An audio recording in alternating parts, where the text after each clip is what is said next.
Bang! Bonjour, bonsoir à tous, c'est Yota et j'espère que tout va bien chez vous.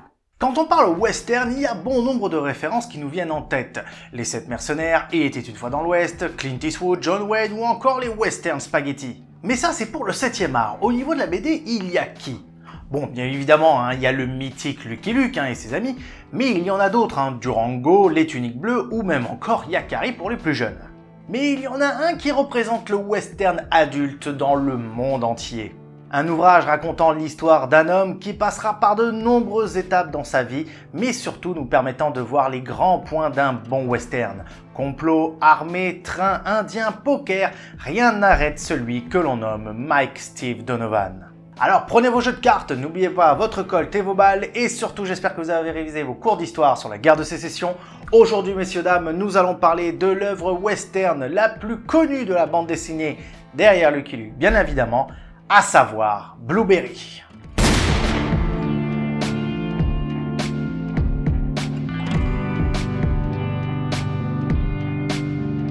Blueberry est une série de bandes dessinées de western franco-belge créée par Jean-Michel Charlier au scénario et un français qu'on représentera un jour parce que c'est clairement un monstre de la BD, le géant Jean Giraud au dessin.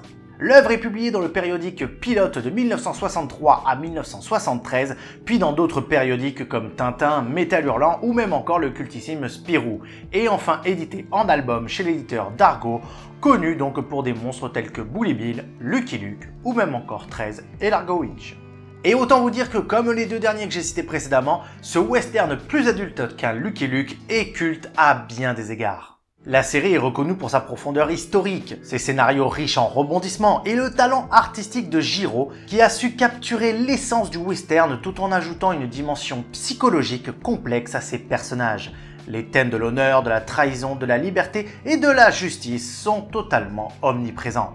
En d'autres termes, Blueberry est considéré comme la meilleure série BD de western jamais réalisée, a marqué de nombreux artistes et a surtout marqué le genre, réussissant à mélanger avec succès l'action, le drame et la réflexion sur la nature humaine. Et avec deux BD parallèles, La jeunesse de Blueberry et Marshall Blueberry, il y a une histoire bien étendue et vraiment agréable à lire. Vous le constatez donc que ce n'est pas une petite fourmi dans ce monde de la BD.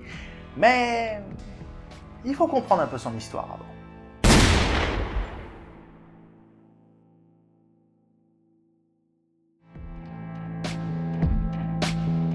Avant tout, vous connaissez la chanson, commençons par le commencement.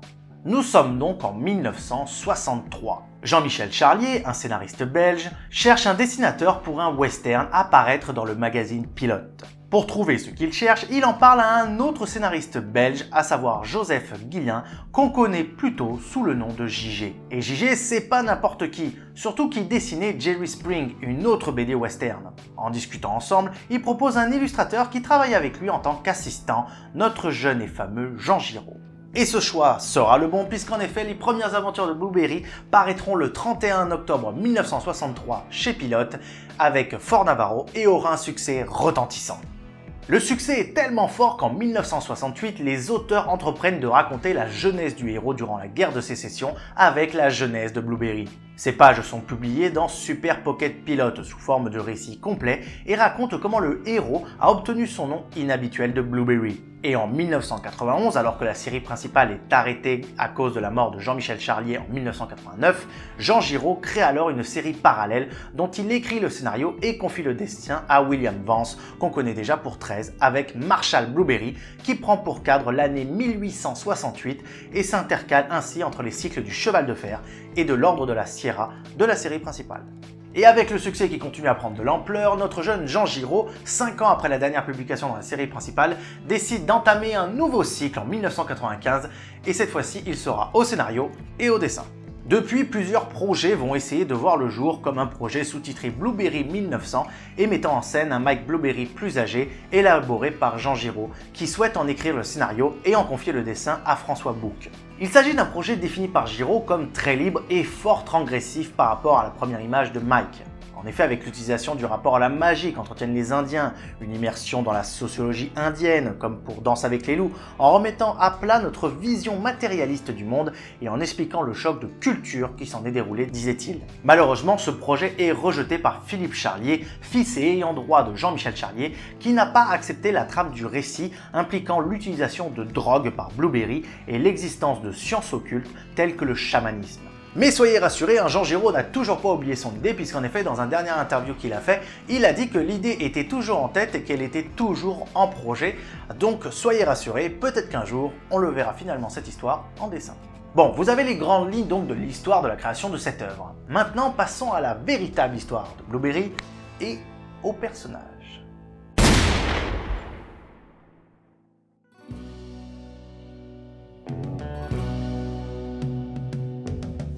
Pour l'histoire, elle est simple, encore et toujours.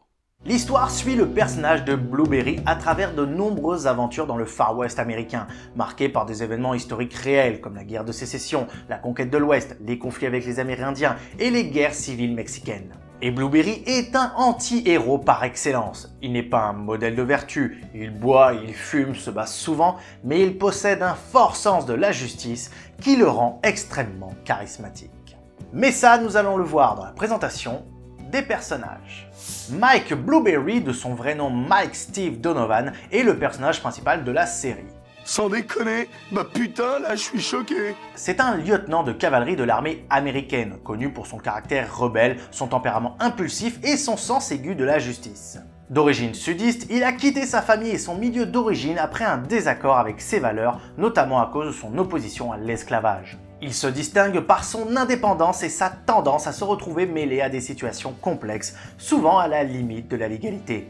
Bien qu'il soit un militaire, il se montre fréquemment en désaccord avec ses supérieurs et refuse de suivre aveuglément les ordres s'ils vont à l'encontre de ses principes moraux. Il est un homme de terrain, rusé et déterminé, qui ne recule devant rien pour atteindre ses objectifs, qu'il s'agisse de prouver son innocence, protéger les innocents ou retrouver un trésor. En clair, c'est un anti-héros charismatique, cynique, mais profondément humain, qui navigue dans un monde brutal avec un code moral qui lui est propre.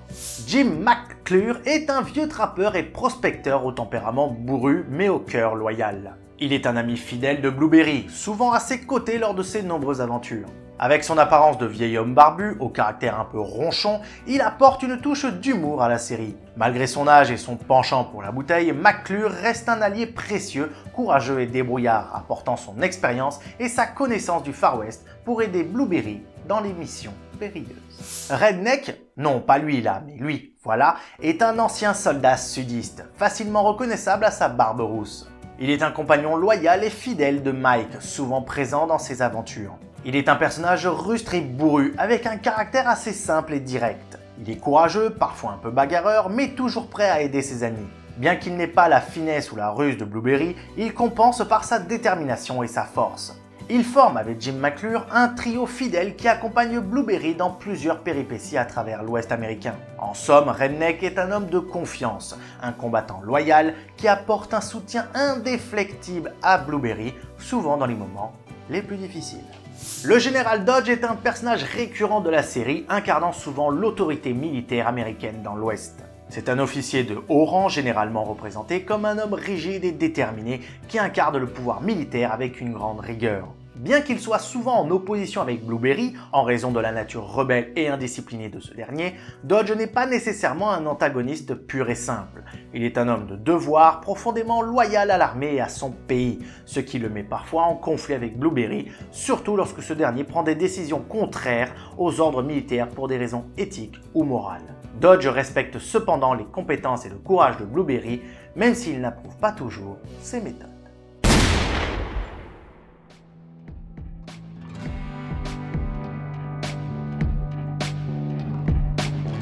Pour finir, que pouvons-nous dire de plus?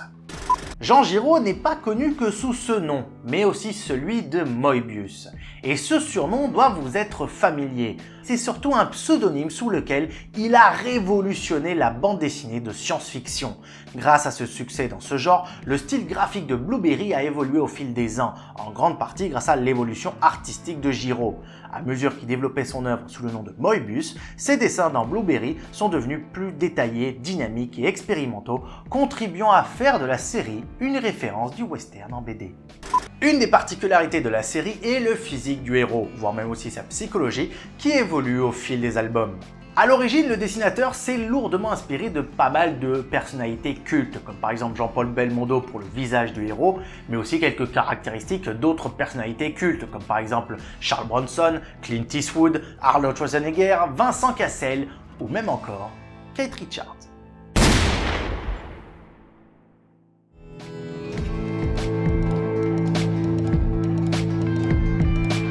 Pour conclure cette vidéo, il est clair que cette bande dessinée a marqué le monde de la bande dessinée par son approche novatrice du western, son réalisme saisissant et ses personnages profondément humains.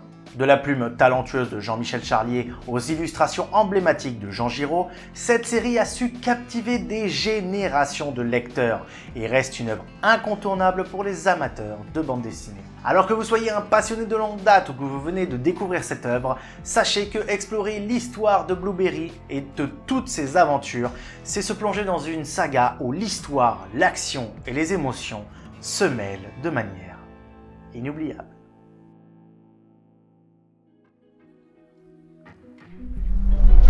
Voilà, c'est la fin de la vidéo. Merci à tous de l'avoir vu. Si vous avez aimé, n'hésitez pas à mettre Colt dans les commentaires et à mettre un énorme pouce bleu. C'est hyper impressionnant, hein.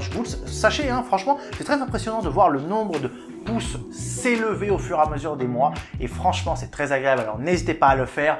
N'hésitez pas non plus à la partager sur les réseaux sociaux, que ce soit Facebook, Instagram, X, voire même TikTok si vous voulez. Vous pouvez d'ailleurs m'y retrouver sur ces réseaux sociaux-là avec ces identifiants-là, bien évidemment. Et surtout, n'hésitez pas à vous abonner si ce n'est pas déjà fait et activer la cloche pour recevoir toutes les notifications des prochaines vidéos. Et ça y est, on est déjà à l'avant-dernière vidéo de ce mois d'août sur les Histoire 2. Sachez-le, la semaine prochaine, je m'attaque à un énorme mastodonte. Donc soyez présents tous autant que vous êtes, parce que là, on va s'attaquer à du lourd. Et je vous dis à la prochaine, c'était Yota en direct de la toile et à bientôt sur ma chaîne YouTube. Ciao!